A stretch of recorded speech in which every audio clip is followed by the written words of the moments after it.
Bonjour à tous, c'est Jean-Luc Haut sur sa chaîne YouTube. Aujourd'hui, nous allons voir pourquoi le drone Watchkeeper du Royaume-Uni a échoué à l'épreuve du temps.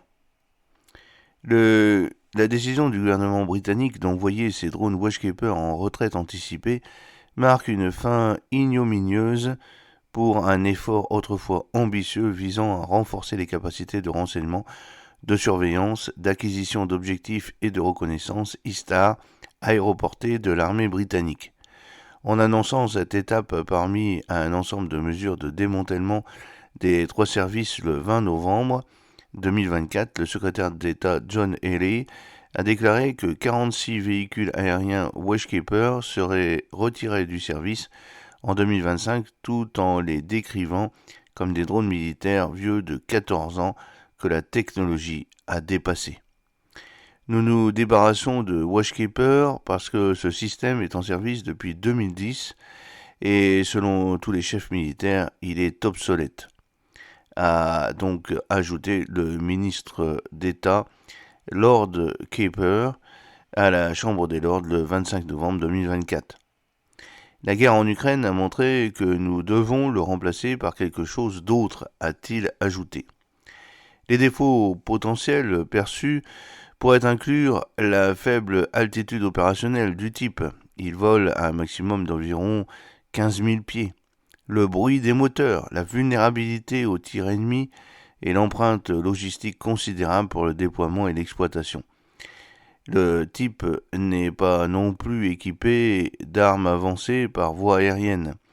Acquise en remplacement du Phoenix de BAE Systems, un modèle moins performant qui a été utilisé comme moyen de reconnaissance au-dessus du Kosovo et de l'Irak dans les années 90, la plateforme Watchkeeper est une évolution du drone tactique Hermes 450 d'Elbit Systems israélien. Elle embarque un capteur électro-optique infrarouge et la charge utile radar à synthèse d'ouverture, indication de mouvement au sol e-master de Thales Yuki. Un contrat combiné de développement et de production attribué à la co-entreprise Elbit Thales UTAX en août 2005 et d'une valeur de 700 millions de livres sterling, à l'époque l'équivalent de 1,25 milliard de dollars, couvrait la livraison de 54 drones ainsi que des stations de contrôle au sol et d'autres équipements de soutien. Avant de déployer le nouveau type, l'armée a passé un contrat avec Elbit pour fournir des Hermes 450 destinés à être utilisés en Afghanistan et en Irak à partir de 2007 dans le cadre d'une activité opérationnelle urgente baptisée Lydian. Un système intérimaire utilisant des véhicules aériens Hermes 450 a vu le type fourni par Elbit opérer à partir du camp Bastion en Afghanistan. Le premier vol d'un véhicule aérien Watchkeeper a eu lieu en Israël en avril 2008, après un premier vol au Royaume-Uni 2 ans plus tard, une sortie de 20 minutes effectuée depuis le centre d'essai de Parc Aberystwyth dans l'ouest du pays de Galles.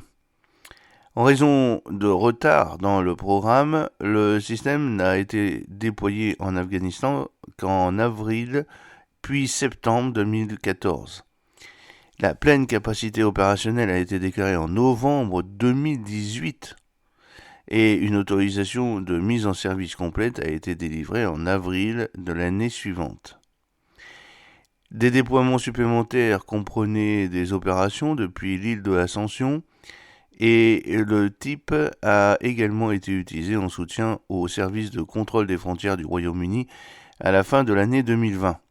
Alors que le pays tentait de lutter contre l'immigration illégale par de petits bateaux à travers la Manche depuis la France. Entre-temps, le chiffre de 46 drones cités par le ministère de la Défense mode indique que 15% de la flotte d'origine a été épuisée en une décennie, notamment lors de plusieurs accidents d'entraînement.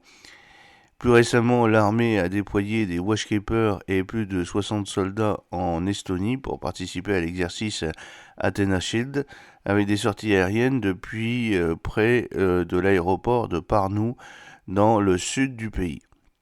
Exploité par le 47e régiment de l'artillerie royale, L'avion déployé a récemment subi une mise à niveau des capteurs pour améliorer ses qualifications ISTAR. L'entraînement consistait à travailler avec des autorités militaires et civiles estoniennes pour planifier et exécuter des opérations aériennes dans différentes conditions météorologiques, explique l'armée britannique. Les vols comprenaient également la déconfection de l'espace aérien et l'interopérabilité avec le centre de contrôle et de rapport estonien, qui fait partie du système de défense aérienne de l'OTAN, pour surveiller l'espace aérien dans la région baltique. Le 47e régiment de l'artillerie royale a opéré le Watchkeeper en Estonie, donc lors de ce récent exercice. L'exercice Athena Shield a prouvé un certain nombre d'hypothèses clés pour le régiment Watchkeeper de l'armée, déclare le colonel Richard Ball, commandant du groupe des systèmes aériens sans pilote de service. Il a démontré la capacité de se déployer dans un délai relativement court vers un nouveau lieu de vol à l'étranger, de mener une planification avec le pays hôte et a montré l'utilité de la plateforme pour remplir le rôle de recherche tactique en profondeur de l'armée terrestre. Cela a également démontré l'engagement de l'armée à soutenir les forces de défense estoniennes et à sécuriser le flanc oriental de l'OTAN, ajoute-t-il. Aucun détail n'a été fourni sur une éventuelle activité de remplacement et il n'est pas clair si celle-ci sera prise en compte dans le cadre de l'activité d'examen de la défense stratégique du gouvernement britannique qui doit rendre ses conclusions au premier semestre 2025. On ne sait pas non plus si le Royaume-Uni pourrait envisager de faire don de ses drones Watchkeeper à l'Ukraine ou de les proposer à la vente à d'autres pays. Londres a déjà fait don à Kiev de plusieurs drones, notamment de petits systèmes. Bien qu'il soit décevant que Watchkeeper soit retiré du service en 2025, nous sommes fiers du succès de Watchkeeper en Afghanistan, du soutien apporté à la Border Force et plus récemment de son déploiement en Estonie, déclare Thales Yuki. L'armée britannique a déployé Watchkeeper depuis l'aéroport de Leeds en 2020 pour soutenir la force frontalière du Royaume-Uni.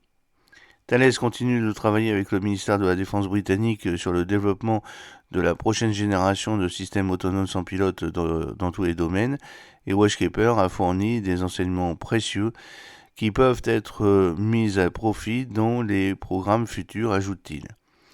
En plus des activités de production et de soutien du TACS pour l'armée britannique, une version export du véhicule aérien WKX a également été vendue à la Roumanie, membre de l'OTAN. En juin 2023, Bucarest a signé un accord avec Elbit pour l'acquisition de 3 systèmes, le contrat comprenant un transfert de technologie et une participation industrielle locale. J'espère que cette petite vidéo vous a plu. N'oubliez pas de cliquer sur le pouce pour la promouvoir, de vous abonner si ce n'est pas encore fait et de partager cette vidéo sur vos réseaux sociaux. A très bientôt, fidèlement, Jean-Luc O.